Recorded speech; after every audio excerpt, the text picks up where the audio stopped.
Yesterday marks 20 years since then 8-year-old Derrick Engebreston went missing.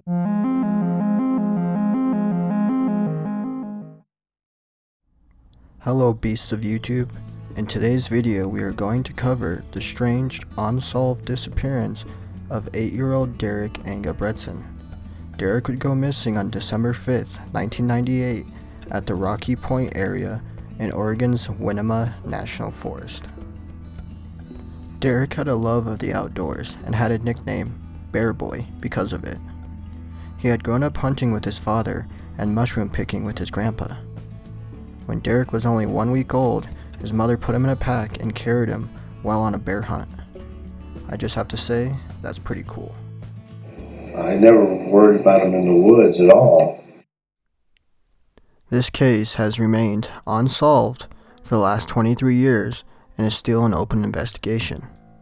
That year, in 1998, the Engebreston family hadn't planned to go to the forest to pick a real tree as they had done for many years prior. This somewhat upset Derrick's father, Robert. His wife, Lori, had talked him into using an artificial tree that year because she wanted less of a mess. Robert was an enthusiastic outdoorsman and had always looked forward to the annual family Christmas tree hunt. So, when a disabled neighbor asked for a real tree, he was ready to head off to the forest. Robert, Derrick, and Robert's dad, Bob, took Bob's red Toyota truck to head to the Rocky Point area. While on the West Side Road, Robert remembered telling his dad they couldn't hang around for long since it was already after 2 p.m. and it would start to get dark at around 4 p.m., being late in the year.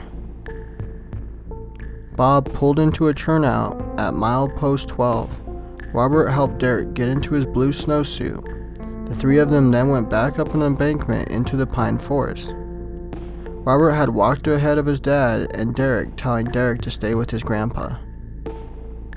Robert got some distance ahead while Derrick chopped at small trees with his hatchet, nagging his grandpa that he wanted to catch up to his dad. Bob didn't want to let him go, but eventually relented. Robert and Bob met up about 3 p.m. with darkness closing in.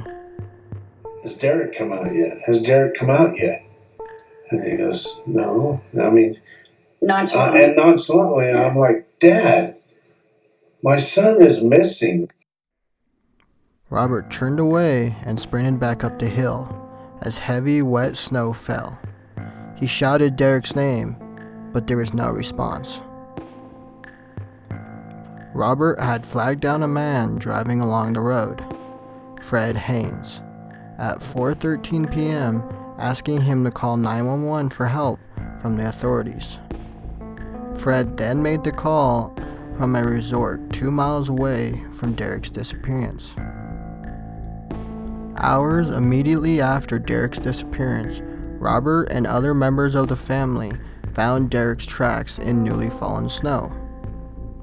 The small boot prints from the boy made a short loop from where Robert had last seen Derrick to a clearing near the road, where Derrick lay down and made a snow angel. Unfortunately, a snowplow had come by and went over any tracks leading from the snow angel.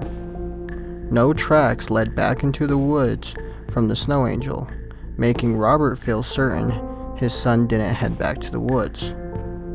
Also, the cuts Derrick had made in the trees with his hatchet were confined to a small area near the road. Throughout the rest of the night and for the next 2 weeks, hundreds of people searched in several feet of snow, looking on foot, snowmobiles, and using dogs. Lori had built a bonfire at the turnout, sleeping in a donated camper van, hoping that Derrick would see it and come to her. At one point, being delirious from lack of sleep, she thought she saw Derrick walk out of the woods toward her, but it was not to be.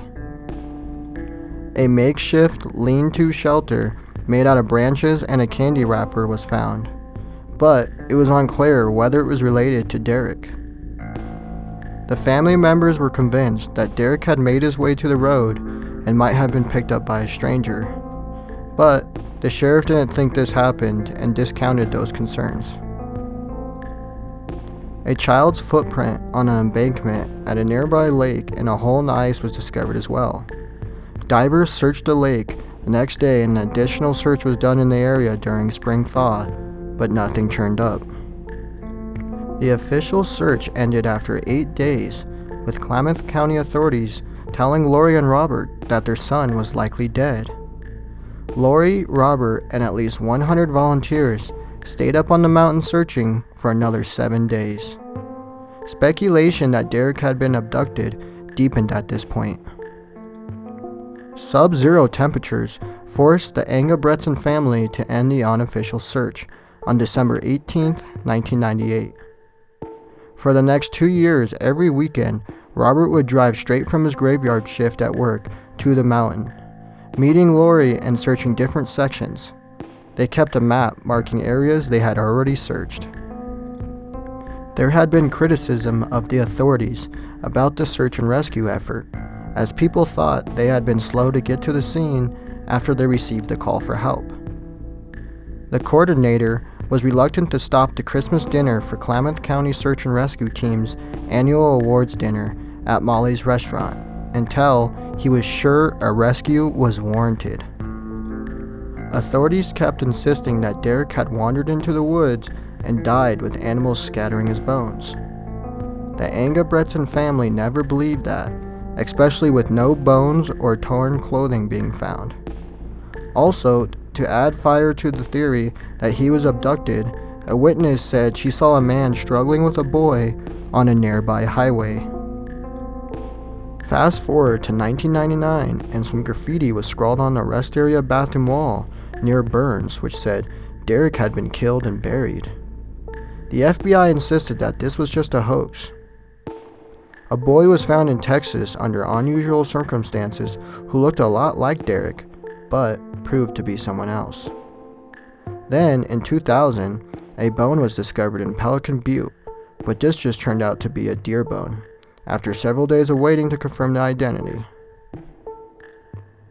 This disappearance is very odd indeed, and there are some interesting theories of what may have happened to 8-year-old Derrick. With that said, let's jump into the theories. Theory 1 is that foul play was involved within the Engebreston family, and that they had either killed Derrick or had been negligent in some way. Robert and Bob both passed polygraphs, but that didn't stop some from speculating. Also, Robert couldn't talk to his dad. He blamed himself for not finding Derrick, but blamed Bob for losing him. Bob was filled with so much guilt he couldn't talk about it. Robert and Lori even went bankrupt searching for Derrick, spending thousands on psychics and a boat to search Klamath Lake. I don't believe this theory has much ground. There will always be pressure on the people closest to a victim, but the parents seem like they really love their son and would do anything to find him or his body. Theory 2 is that Frank J. Milligan had abducted him or some other killer or pedophile. Frank J. Milligan was on bail at the time of Derrick's disappearance from the Clatsop County Jail, accused of a 1997 sexual attack on an 11-year-old boy in Seaside. Eventually, authorities caught up to Frank and he pleaded guilty. Months later, Frank's cellmate would write a letter to police and the Engebreston family, saying that Frank had confessed to abducting and killing Derrick. The letter would reach the Engebrestons in late 2001. Detectives confronted Frank, and he confessed and said he would lead them to the body. Robert and Lori made a 5-hour drive to Silver Falls State Park and waited as the FBI used ground-penetrating radar to scan for Derrick's body. After days of searching, they came up with nothing. Then, a Marion County Assistant District Attorney told the Engebrestons that Milligan had agreed to plead guilty if they agreed to spare him the death penalty. But when the paperwork was presented to Milligan, he refused to sign it. Lori believes her son was kidnapped after saying they found a small footprint in the snow leading to the road. The sheriff's office detective working the case said they did not have any theories they could share, but Derrick's family is sure that he is not on the mountain in the Rocky Point area. After Milligan recanted his confession, the family no longer believed him. Lori sees herself as the emotional rock the Engebreston family needs. When Derrick disappeared, I started watching everybody crumble, and I couldn't do that. If I crumbled, then that meant that everybody was just going to go worse. Theory 3 is that Derrick had really gotten lost in the woods and had succumbed to the cold, was attacked by an animal, or had fallen into the lake and drowned. The lake was searched thoroughly by Portland diver Jeff Priest, who spent several hours carefully working his way through the shallow water using a metal detector made to work underwater, looking for Derrick's axe. Also, it seems like if Derrick had passed to the elements, he would have been found with the large search party, and then Robert and Lori going through again to search in sections for years. This case is very odd and very sad. My condolences go out to the parents who seem like they really cared about their son and just want to know what happened. We may never know, but the case is still open. Let me know in the comments what you think happened to Derrick, and please like and subscribe. But even after 20 years without Derrick, the family still feels the same as that first year without their son. Every day we wake up, we relive everything. Robert Engebreston combed the areas around Rocky Point every weekend for nearly 2 years after the official search was called off. Because this case is still an open investigation, if you know something about Derrick's disappearance, contact the Klamath County Sheriff's Office.